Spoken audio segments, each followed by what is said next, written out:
Well, hello there everyone, my name is Jai and welcome back to another Model Railway review. Now, for my New South Wales fans, I have to say you guys have definitely got quite a exciting treat for you in this review, because in this we're going to be taking a look at a just newly released second rerun from Auscision Models, and well, I'm pretty sure you guys know what it is. So without further ado, we are going to be taking a look at not one, but two of the newly rerun released New South Wales V Sets from Auscision Models. And as well as that, as you can see, they are both with DCC sound. So firstly, I want to quickly go ahead and show you the box design artwork, because as per usual from Auscision, they are done pretty well. Now on the side of the box we do have what would be the original paint scheme that these did come in brand new. Now correct me if I am wrong, but I'm pretty sure the nickname for this livery was the Blue Goose. Again, I might have gotten that wrong, but I'm pretty sure you New South Wales fans can let me know whether I'm right or not. Now on the top of the box we do have once again a nice artwork of the top part of the V set. And here is the side of the original Blue Goose, I think it was called, colour scheme when they were first introduced. And on the other side, of course, we do have the description of what V sets we do have here. Now both of these V sets are in the train link, and these have the red, grey and yellow noses with TFNSW logos and yellow doors. But anyway, that's enough waffle for the intro. I'll now take these down to the kitchen table and we'll of course go ahead and unbox them. Alright, so I think I'm gonna go ahead and unbox just one of these sets, because once again I did get both of these in the same livery. Apart from the different numbers, they are the exact same. So the V set I'll go ahead and unbox for you will be V set number 50.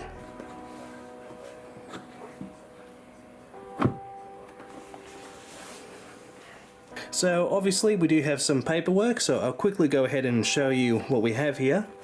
So to start off, we do have a diagram for both of the power and dummy cars. So the first diagram looks like to be either the power or dummy car, as you can see. And then here is the other side.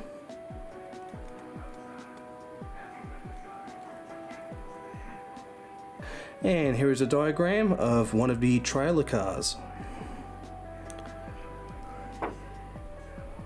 Next up, we of course have the instructions. So this is probably again all your model features, which does look to be quite a few, so that's good. And then down here you have your generic information.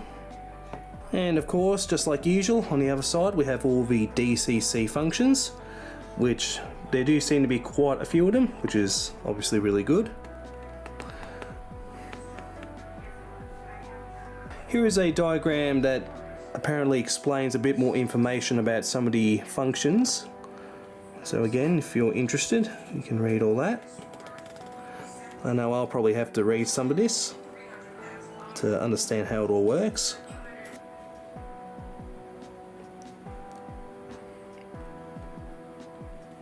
And then lastly we have these two warning cards. The first one doesn't really matter, but this one is a little bit more important. So I have gotten one of these cards before with my CSRs. So seeing this means that these models do come with battery capacitors, so keep alives, both in the power and dummy car. So all this means is that you'll have to reprogram these models on the main instead of the normal program way on your controller. But anyway, that's all the boring instructions finally out the way. Let's go ahead and look at the V set. Alright, ladies and gentlemen, moment of reveal. Let's see what we got inside.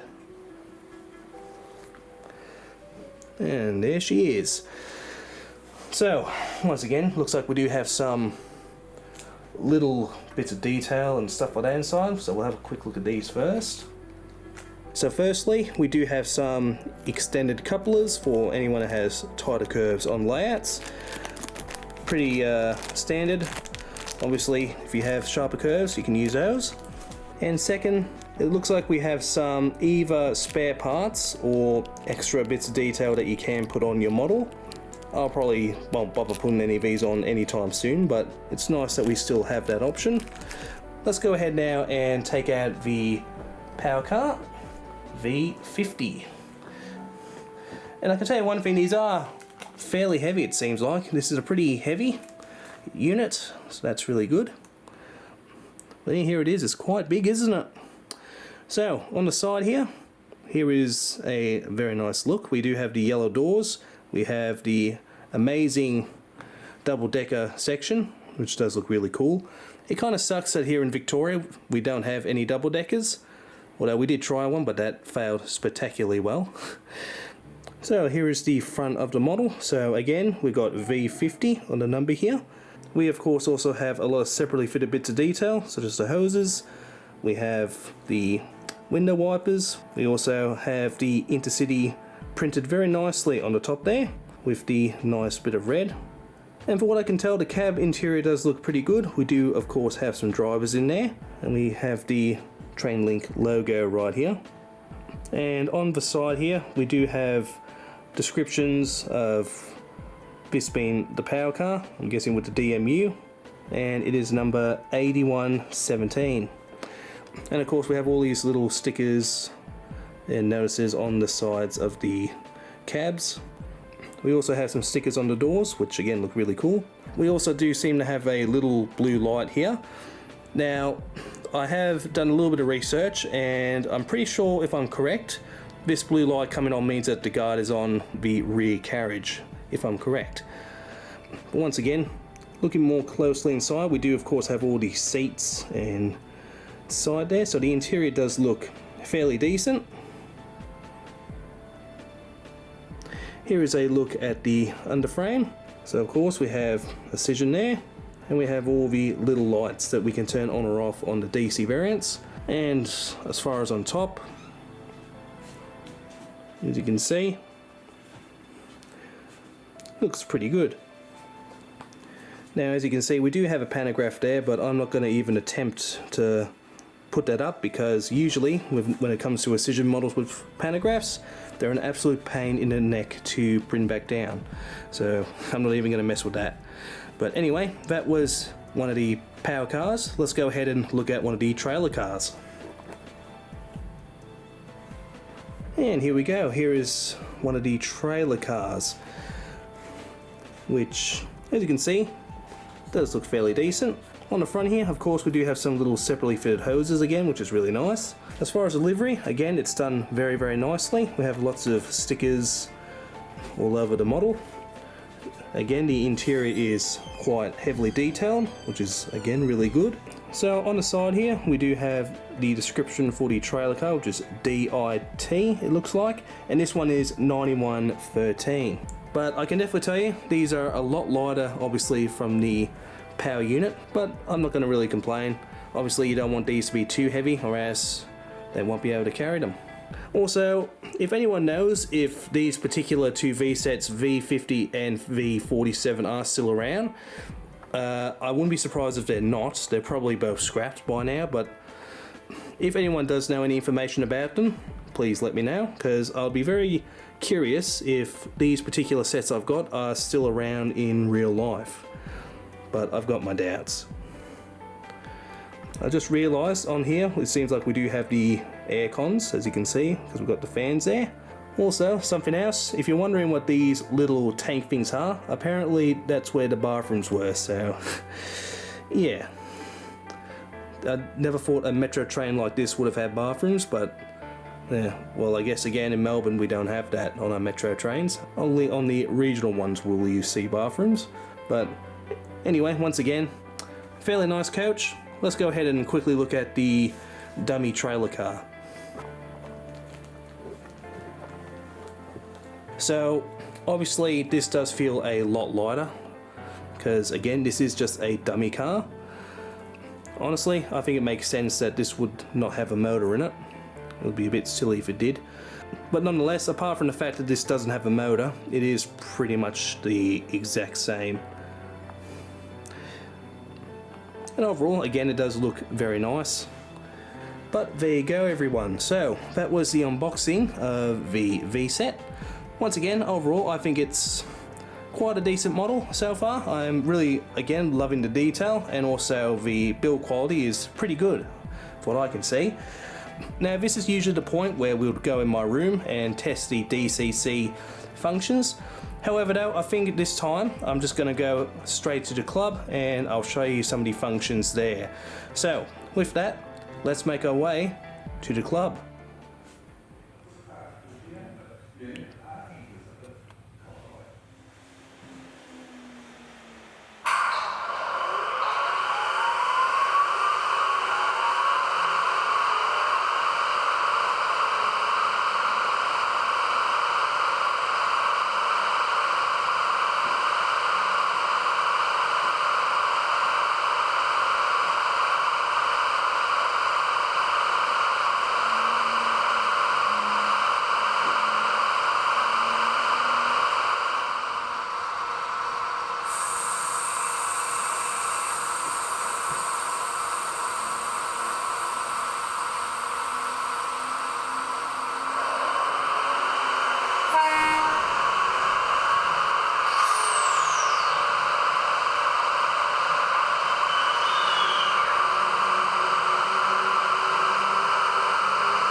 everyone, it's now time for my final thoughts and conclusions for both of my V sets from Auscision Models. So just like usual, I'll go ahead and talk about all the positive things first about these models, and then I'll move on to the negatives.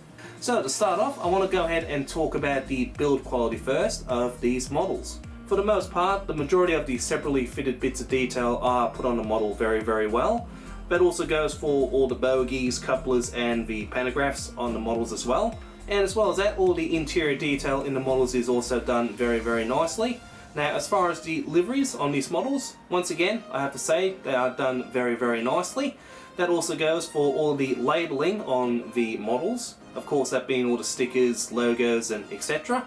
Now while speaking about the build quality of these models, there is something that I of course want to mention that I did end up getting wrong. It has to do with the way these pantographs work for these V sets.